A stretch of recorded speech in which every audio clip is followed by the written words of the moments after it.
आणि आता एक मोठी बातमी, शेतकरी कर्जमाफीच्या हालचालींना सुरुवात झाली असून शेतकऱ्यांनी त्यांची माहिती बँकेत सादर करण्याची जाहिरात वृत्तपत्रामधून आलेली आहे। राज्य सरकारने 30 जून पर्यंत कर्जमाफीचं धोरण जाहीर करण्याची घोषणा केलेली होती। नमस्कार शेतकरी कर्जमाफीच्या हालचालीला आता खूप मोठा वेग आल्याचं आपण सर्वांना इथे दिसून येऊ लागले। शासनाच्या माध्यमातून न्यूज चॅनल्सला आणि प्रसार माध्यमांमध्ये आणि तसेच वृत्तपत्रांमध्ये याची ॲडही दाखवण्यात येऊ लागले की कर्जमाफीसाठी जे की पात्र शेतकऱ्यांना कोणते महत्त्वाचे कामे ते करावे लागणार आहे आणि त्यांना पात्रतेत बसण्यासाठी कोणत्या डॉक्युमेंट कागदपत्रांची पडताळणी तिथे करावी लागणार आहे। या संबंधीची सर्व काही माहिती जे की बऱ्याच काही वृत्तपत्रात आता शासनाच्या माध्यमातून जारी करण्यात आली आहे आणि याच्या संबंधीच्या बऱ्याच काही मोठ्या न्यूज चॅनलने देखील आता हेडिंग लावून जे की बातमी इथे प्रसारित करण्यात आली की कर्जमाफीसाठी जे की शेतकऱ्यांना कोणते महत्त्वाचे कामही ते करावे लागणार आहे। कारण की शेतकरी आता जे की 23 फेब्रुवारी ते 25 मार्च दरम्यान जे आहे की राज्य शासनाचं राज्य मंत्रिमंडळाचं अर्थसंकल्प अधिवेशन चालणार आहे आणि ते अर्थसंकल्प बजेट तिथे पार पाडण्यात येणार आहे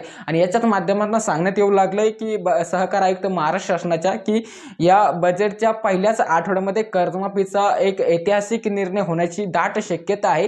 त्याच्यासाठी शेतकऱ्यांनी आपले सर्व काही कामे पूर्ण करा। अर्थात जे थकीत शेतकरी रेग्युलर शेतकरी आहे यांनी सर्व काही आपले जे आहे की मेन कागदपत्र जे आहे ते बँकेत नेऊन सादर करावे अशा काही माहिती आता देण्यात येऊ लागल्या आणि हीच माहिती वृत्तपत्रांच्या माध्यमातून सादरीकरणाचं इथे करण्यात आले। आणि त्याचबरोबर शेतकरी मित्रांनो कर्जमाफी संदर्भात सर्वात मोठी अपडेट म्हणजे रेग्युलर वाल्या जे की नियमित कर्जदार शेतकऱ्यांना देखील याच्यातून मोठा दिलासा आता इथे समोर येताना दिसून येऊ लागला आहे। कारण की शासनाच्या माध्यमातून सहकार आयुक्ताच्या माध्यमातून जे की रेग्युलर शेतकऱ्यांना देखील आपले कागदपत्र आपल्या बँकेमध्ये जमा करण्याचे निर्देश इथे जारी करण्यात आले किंवा त्यांना ती माहिती देण्यात आली। नेमकं काय अपडेट आहे सविस्तर आपण थोडक्यात ह्या व्हिडिओच्या माध्यमातून इथे समजून घेण्याचं काम करूया। नेमकं रेग्युलर शेतकऱ्यांना कशा पद्धतीने आपले डॉक्युमेंट जे की सर्व काही पडताळणी व्हेरिफिकेशन काय करावं लागणार आहे, आपले काय डॉक्युमेंट आपल्या बँकेमध्ये ब्रांचमध्ये नेऊन सबमिट करावं लागणार, अर्थात तिथे जमा करावं लागणार आहे। आणि खास करून म्हणलं जे थकीत शेतकरी थकितांसाठी काय अपडेट आहे सर्व काही आपण सविस्तर जाणून घेऊया। शेतकरी सर्वप्रथम आपण थकीत शेतकऱ्यांबाबतीत जे काही अपडेट उपस्थित आहे किंवा उपलब्ध आहे ते जाणून घ्या। एका ह्या साईटला स्क्रीनशॉट लावतो ज्यात थोडक्यात तुम्ही बघू शकता किंवा मी तोंडी त्याला सांगू शकतो। आता पात्रता मिळवण्यासाठी काय करावं लागणार आहे थोडक्यात बघूया। हे सर्व काही कामे त्यांना तिथे करावं लागणार या सर्व काही बाबींचा समावेश तिथे आहे। आपले बँक खाते आणि आधार कार्ड क्रमांक जोडलेले लिंक असल्याची खात्री करा। अर्थात जे की तुमचं जे बँक खाते त्याच्यासोबत तुमचं आधार कार्ड जे आहे की लिंक आहे की नाही याची खात्री करून घेणं अत्याधिक गरजेचं आहे। आणि मित्रांनो जर कधी सर्व काही कामे ज्याच्यामध्ये नसेल तर ते शेतकरी अपात्र देखील होऊ शकते, हीच माहिती आहे। त्याचबरोबर शेतकरी मधून दस्तावेज सादर करणे, आता दस्तावेज सादर करणे तुमचे डॉक्युमेंट सादर करणे बँकेत नेऊन याच्यामध्ये काय कागदपत्र समावेश आहे, तुमचा 7/12 उतारा, आधार कार्ड क्रमांक आणि बँकेचे पासबुक गावातील सेवा सोसायटी किंवा बँक शाखेमध्ये जमा करणे। अर्थात तुमचं आधार कार्ड एक प्रत झेरॉक्स, तुमचे परत 7/12 उताराचे एक प्रत झेरॉक्स आणि जे आहे की आपल्या एवढे सर्व काही महत्त्वाचे जे काही डॉक्युमेंट सांगण्यात आले यांच्या माध्यमातून सहकार आयुक्ताच्या माध्यमातून हे सर्व काही तुमच्या गावातील सोसायटी किंवा सेवा सोसायटी किंवा तुमच्या बँक जे पण ब्रांचमध्ये तुमचं थकीत कर्ज आहे त्याच्यात नेऊन ते सर्व काही तिथे द्यायचं किंवा ते सबमिट करायचं, त्यांच्यापाशी ते जमा करून द्यायचं, त्यांना सर्व काही ते गेल्यावरती ते सर्व काही करून घेतात। त्याद्वारे पुढचा पॉईंट आहे शेतकरी आयडी, अर्थात किसान card, farmer unique ID card, हे सर्वात महत्त्वाचं आहे। जर कधी हे तुमच्याकडे नसेल आणि तुम्ही सादर नाही केलं तर तुम्ही नक्कीच तिथून अपात्र होण्याचे तुमचे 100% चान्सेस आहे।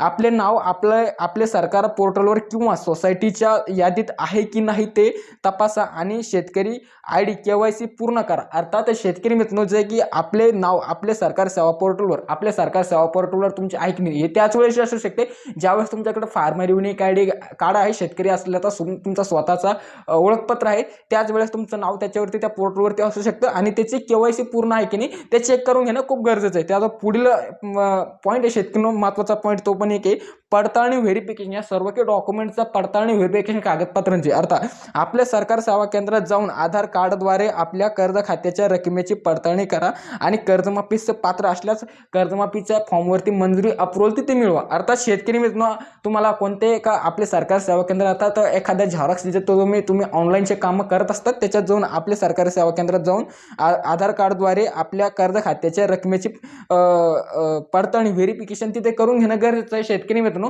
तरच तुम्हाला तो लाभ या त्या काळात जे पण काही कर्जमाफी होईल त्याच्या माध्यमातून मिळेल. आणि महत्त्वाची सूचना लास्ट पॉईंट आहे शेतकरी मित्रांनो, नवीन कर्जाच्या किंवा कर्जमाफीच्या अटी सरकार वेळोवेळी जाहीर करत असते. त्यामुळे जवळच्या बँकेशी संपर्क साधून अद्ययावत माहिती मिळवून आवश्यक आहे. अर्थात सविस्तर सांगायचं म्हटलं तर शासन काय करत असतंय की वेळोवेळी ही कर्जमाफीची माहिती अपडेट करू लागले सध्याच्या तर नक्कीच बँकशी कनेक्ट राहा.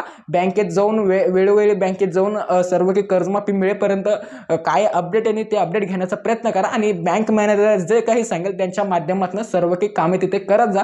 कारण की कर्जमाफी आता जे आहे की मार्चच्या बजेटमध्येच हा सर्व काही ऐतिहासिक निर्णय घोषित होईल अशी माहिती सहकार आयुक्त महाराष्ट्र शासन यांच्या माध्यमातून सध्या तरी देण्यात इथे येऊ लागले. आता त्याचबरोबर महत्त्वाचा विषय येतो तो म्हणजे शेतकरी मित्रांनो, रेग्युलर शेतकऱ्यांसाठी काय अपडेट आहे याच्यावरती आपण एक कालही व्हिडिओ बनवला होता, परंतु एक नवीन अपडेट आलं त्याच्यामुळे सांगू लागलोय. तर नवीन जे रेग्युलर शेतकऱ्यांना आपल्या बँकेत जाऊन आपल्या जे आहे की खातं नवं जुनं कसं म्हणजे आपल्या खात्याची चौकशी करून घेणे गरजेचे आहे शेतकरी मित्रांनो. कारण की सहकार आयुक्त महाराष्ट्र शासन यांच्या दिलेल्या माहितीनुसार 2020-21 ते 2024-25 या 5 वित्तीय वर्षातील रेग्युलर अर्थात रेग्युलर परतफेड कर्जदार शेतकऱ्यांसाठी हे अपडेट आहे. त्यांनी आपले डॉक्युमेंट जे काही आपले बँक मॅनेजर सांगेल त्यांच्या हिशोबाने त्यांच्या माहितीनुसार ते जमा करायचे आहे आणि त्यांच्या माहितीला तिथं फॉलो करायचं आहे.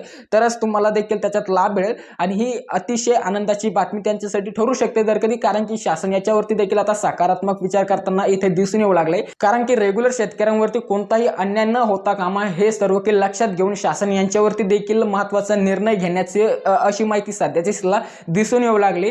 तर नक्कीच रेग्युलर शेतकऱ्यांना देखील अपडेट राहा. तर एकंदरीत हे महत्त्वाचं असं अपडेट कर्जमाफीसाठी होतं. कारण की आता मार्च एप्रिलच्या ज्या काही बजेटमध्ये फेब्रुवारी मार्चच्या सरकारच्या अर्थसंकल्पीय बजेटमध्ये काही ना काही कर्जमाफीच्या काहीतरी हालचालींना वेग येऊन त्याच्या संदर्भातील निर्णय जाहीर होण्याच्या मार्गावरती अशी माहिती तरी सध्या उपलब्ध आहे. म्हणलं आपल्यासोबत शेअर करा. व्हिडिओ माहितीपूर्ण वाटल्यास लाईक करू शकता, इतरांसोबत शेअर देखील करू शकता व्हिडिओला, जेणेकरून त्यांना देखील लाभ इथे मिळेल. आणि पुढले असलेच महत्त्वपूर्ण व्हिडिओज बघण्यासाठी चॅनलमध्ये नक्कीच इथे सबस्क्राईब तुम्ही करू शकता. तर मिळूया का नेक्स्ट व्हिडिओमध्ये, तोपर्यंत खूप खूप धन्यवाद.